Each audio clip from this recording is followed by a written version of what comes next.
Método de reprodução assistida, você já ouviu falar? É o que muitas mulheres usam quando não conseguem engravidar. Ou seja, procuram ajuda profissional para realizar o sonho de ser mãe. Para saber um pouco mais sobre este assunto, converso agora aqui no estúdio do Jornal da Manhã com a ginecologista Fúvia Fechini, que é especialista em reprodução humana. Muito bom dia, Fúvia. Obrigada por ter vindo. Bom dia a todos. Quais são os principais tipos de tratamentos para a reprodução? Então, na reprodução hoje em dia nós temos 3 tipos de tratamentos viáveis. O tratamento mais simples, que é a indução da ovulação, que é aquele processo em que a gente, após toda uma avaliação de infertilidade, estando tudo bem, a gente programa a menstruação daquela mulher, acompanha, daí ela pode usar medicações ou não, mas aí usando ela vai ter um período que nós chamamos de período fértil, né? Que a grande maioria das mulheres ficam, ai, que período é esse? Então, é por volta do 10º dia, aproximadamente uma semana, que está ali o 14º dia, que é o meio do ciclo, então esse é o período fértil. E daí, nesse período, ela intensifica o número de relações sexuais.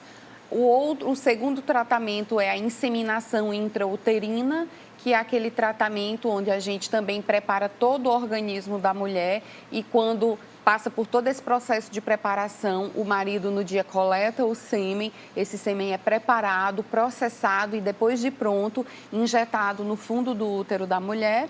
E o tratamento mais complexo, que é a fertilização in vitro, que é aquele que a gente também prepara o organismo da mulher, retira os óvulos, pega o espermatozoide do esposo, injeta um espermatozoide em cada óvulo, ou seja, montamos os embriões no laboratório, esperamos esses embriões chegarem na fase mais avançada e quando isso acontece, agendamos para transferir o embrião para o útero da mulher. E qual desses 3 é o mais eficaz ou depende de cada caso? Na verdade, assim, a gente tem que fazer uma avaliação com o casal para saber se dá para começar pelo tratamento 1, o 2 ou o 3. Mas a indução é o mais simples, que a gente tem aí uma janela entre 8% e 10% de taxa de gravidez. O segundo, que é a inseminação intrauterina, a gente tem por volta de 20%. E a fertilização in vitro, que é o mais complexo, nós temos aí uma taxa por volta de aproximadamente 50%, chegando até 70% de chance de gravidez. Os tratamentos de reprodução aumentam as chances de gravidez múltipla? Aumentam, assim, porque, na verdade, quando a gente faz um estímulo, por exemplo, para uma inseminação intrauterina, se crescerem ali 2 folículos, ela formar 2 óvulos maduros, a gente tem chance de formar 2 embriões. Se a gente transfere 2 embriões em uma fertilização, por exemplo, a gente tem possibilidade daquele útero absorver os 2 e essa mulher engravidar de gemelar. Então, diríamos que aumentam. Não como a população pensa, tipo, todo mundo que faz um tratamento desse vai engravidar de gemelar? Não. A cada 10 casais, 7 ou 8 engravidam de 1 e 2 ou 3 engravidam de 2. E é possível escolher o sexo do bebê? Na verdade, escolha de sexo não. É possível em algumas situações restritas, tipo, o casal tem uma alteração na família que não é compatível com o embrião do sexo masculino. Aí daí a gente tem que montar esses embriões, fazer o que a gente chama de biópsia de embrião, para daí avaliar, retirar aqueles embriões que são incompatíveis com a doença que tem naquela família e transferir os do sexo oposto. Então, seria por exclusão. Escolher por escolher, não, mas em casos de doenças específicas, aí sim. Para a gravidez natural, existe uma idade limite para a mulher. Agora, no caso da gravidez artificial, não. Na gravidez natural, a gente sabe que muitas buscam um consultório para tirar. Ai, doutora, será que já está na hora? Paciente com 40, 41 anos. Eu até brinco com elas e digo, olha, infelizmente a gente não consegue fazer plástica em óvulo, não consegue mudar a qualidade do DNA do material genético do óvulo. Então, uma mulher por volta de 40 anos, a chance dela de engravidar é por volta de 5%, estourando 10%, mas não chega a isso. Já no tratamento de reprodução assistida, a gente vai classificar se essa mulher ela tem capacidade de engravidar com os próprios óvulos ou se a gente realmente vai precisar fazer uma fertilização utilizando óvulos doados. E ainda depende da idade, né? E daí eu teria uma janela bem maior, tipo uma mulher de 45 anos, 48 anos, que ela, pela natureza, ela já praticamente não produz mais óvulos saudáveis, se faz um tratamento desse e utiliza um material, ou seja, óvulos doados, ela tem capacidade de engravidar, porque o útero não. O útero, ele tem capacidade de gestar. O problema são os óvulos que estão ali, que a mulher nasce com eles e ao longo da vida ela vai perdendo. E quando chega por volta dos 40 anos, a gente tem um percentual minúsculo, menos de 20% de óvulos normais. Doutora, e o homem vasectomizado, que se arrepende, existe recurso para que ele possa engravidar uma mulher? Sim, sim. Os homens que fazem vasectomia, a gente pode buscar fazer a fertilização, ou seja, toda a preparação, o processo, retirar os óvulos dessas mulheres e ir lá no parceiro e fazer punções lá na raiz do testículo, que se chama epidídimo, e daí conseguir aspirar espermatozoides viáveis para que sejam montados os embriõezinhos. Então, é possível sim, pelo que a gente chama pela técnica de pesa-tesa. Uma mulher que teve gravidez tubária, a ectópica, né? Ela tem menor chance de engravidar?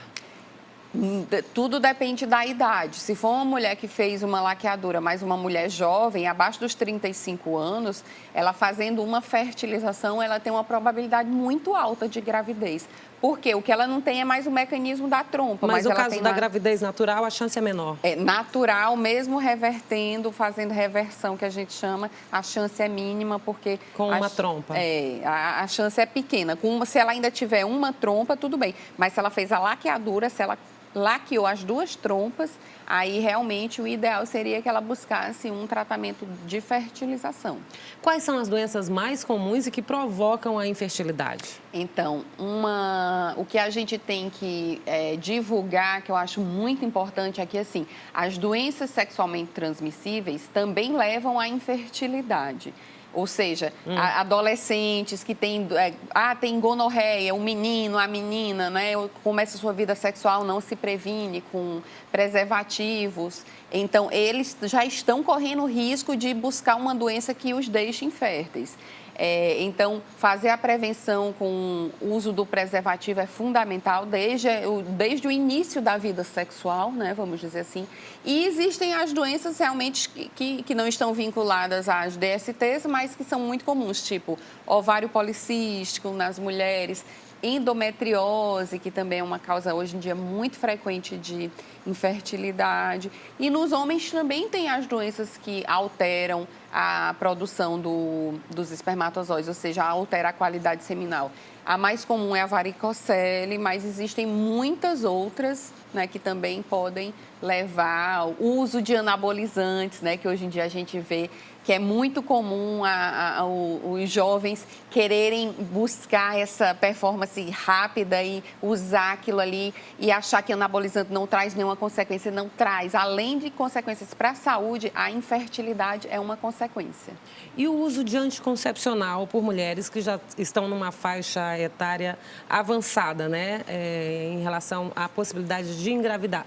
Esse uso pode comprometer a fertilidade? Então, hoje em dia, os anticoncepcionais orais, principalmente, que são os de baixa dose, ou tipo um dispositivo intrauterino DIU, ou até um implante, um implanon, nenhum desses leva à infertilidade. Tipo, se uma mulher está usando um método desses e retira o método, provavelmente de 1 a 2 meses depois ela já está com a sua ovulação toda restabelecida. Ela já tem o seu ciclo menstrual e o seu ciclo ovulatório todo restabelecido. Então, não traz consequências. Eu queria fechar a entrevista pedindo para a senhora dar dicas de como evitar a infertilidade.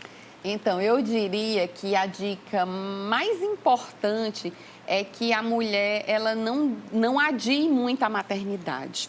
Que, assim, é como a gente fala, por volta dos 40 anos, no máximo 20% desses óvulos dela vai ser saudável. O resto todos vão ser óvulos inviáveis, com DNA já envelhecido, alterado. Então, o ideal seria que toda mulher fizesse realmente uma programação de vida e tentasse engravidar até por volta dos 35 anos, que é quando a gente ainda tem uma resposta ovulatória boa, óvulos bons, de DNA bom, saudável, com chances boas de gravidez. Se passa disso, é muito bom ela parar e pensar se não vale a pena ela buscar orientação e aconselhamento para congelar óvulos. Porque hoje em dia uma mulher que quer estender a maternidade, por exemplo, não, eu não quero ter com 35, eu só quero ter com 42, só que eu queria com os meus óvulos. Ótimo. Então, busque uma clínica de reprodução, pegue toda a orientação, congele seus óvulos, porque com 42 ela vai usar os óvulos de 35, de 32. Aí ela tem uma chance muito alta. Então, primeira dica e mais importante, eu diria, a mulher não deixar essa idade dela avançar demais.